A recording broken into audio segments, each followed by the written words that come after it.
Sejam muito bem-vindos a mais uma imersão profunda.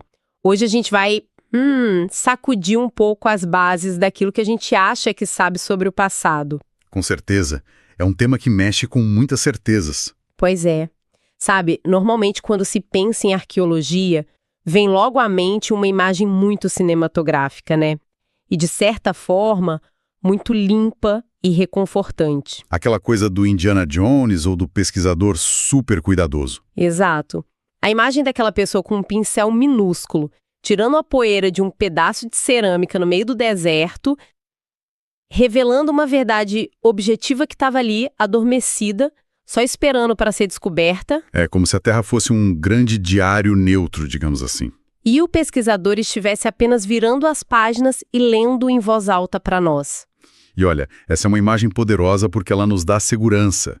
A gente adora a ideia de que um objeto físico não tem viés. Faz sentido. Tipo, o caco de cerâmica tá lá, a fundação de pedra tá lá, logo é um fato. A Terra não mente, certo? Certo.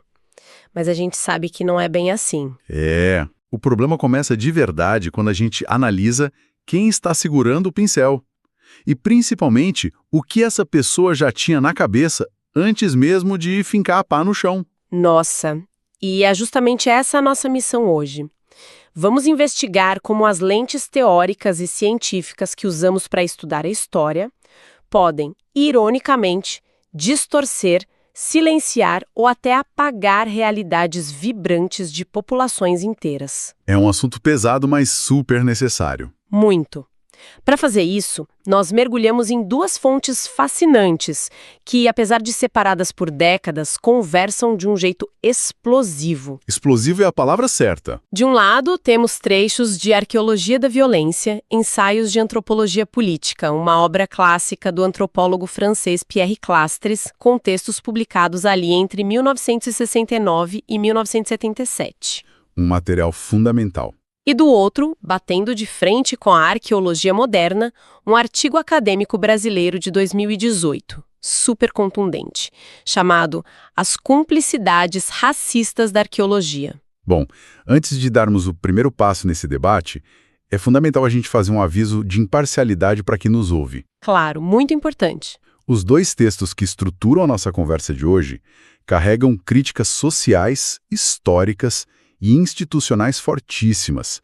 Eles apontam o dedo para a própria ciência. Sem meias palavras. Exato. O nosso papel aqui na bancada não é tomar partido, nem endossar as visões políticas ou decoloniais dos autores.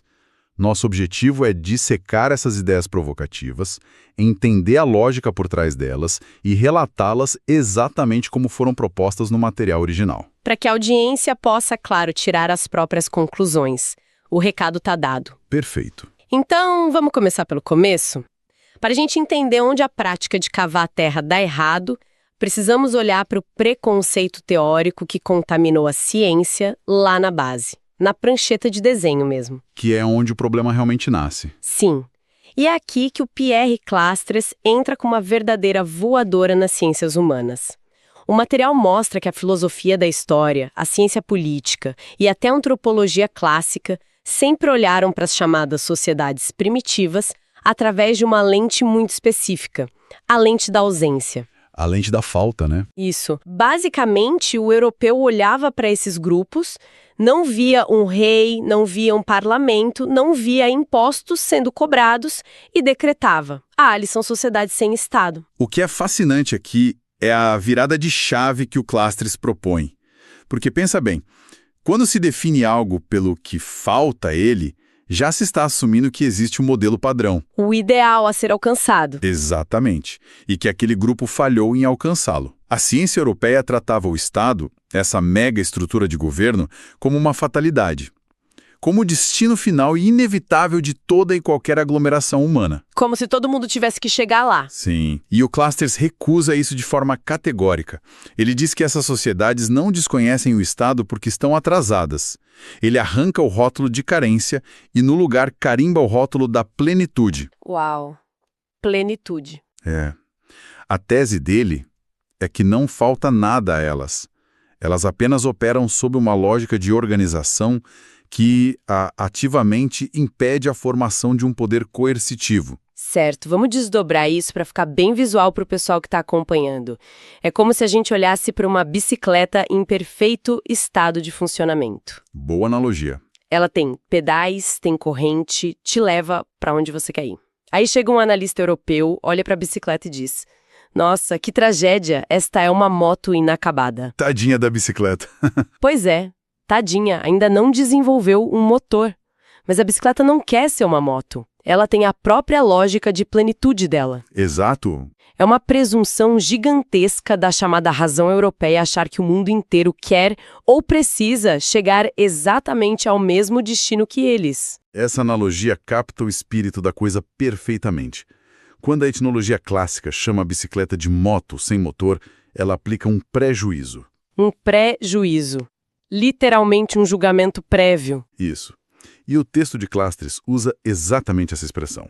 Ao fazer isso, a ciência aprisiona sociedades não ocidentais numa espécie de sala de espera da história. Caramba!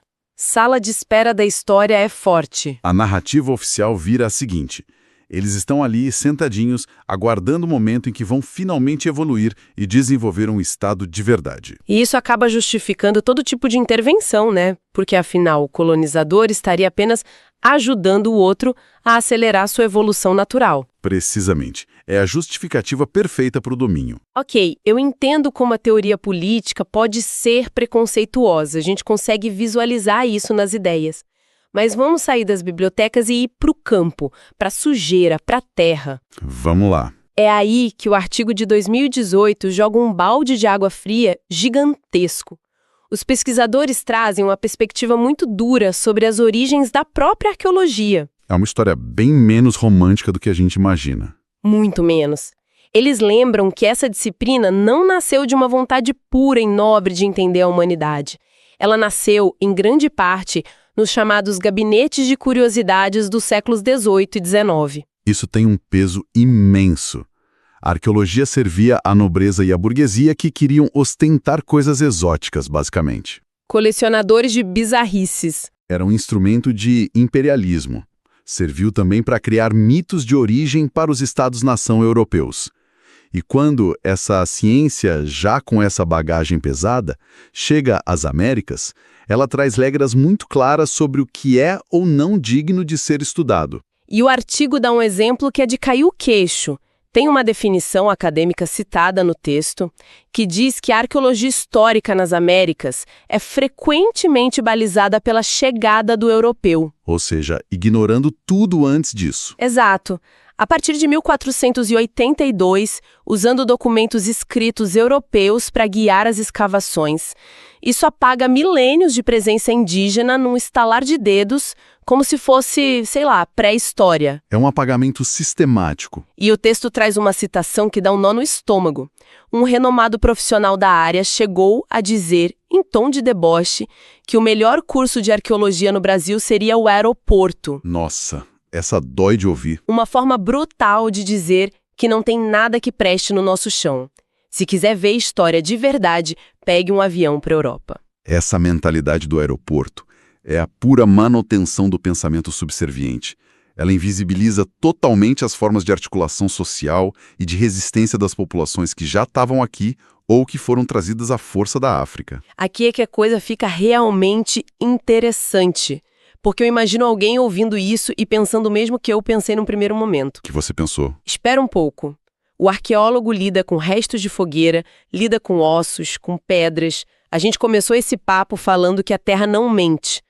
Como é que a Terra pode ser racista? É uma ótima provocação. Como um pedaço de barro enterrado pode ter um viés colonialista? A física do objeto é neutra, não é? Isso levanta uma questão central do artigo. E a resposta é muito reveladora. O viés não está no carbono 14. Não está na composição química da cerâmica. Tá. E tá onde, então? O viés, a colonialidade e o racismo operam num nível anterior, na decisão de quem escolhe o que procurar, onde escavar e, acima de tudo, o que preservar. Ah, entendi. Os autores apontam um marco chocante disso. Lá em 1950, a Unesco começou a criar recomendações internacionais para a preservação de bens arqueológicos. E qual foi o foco deles? Eles priorizaram o patrimônio que espelhava a grandeza na visão eurocêntrica.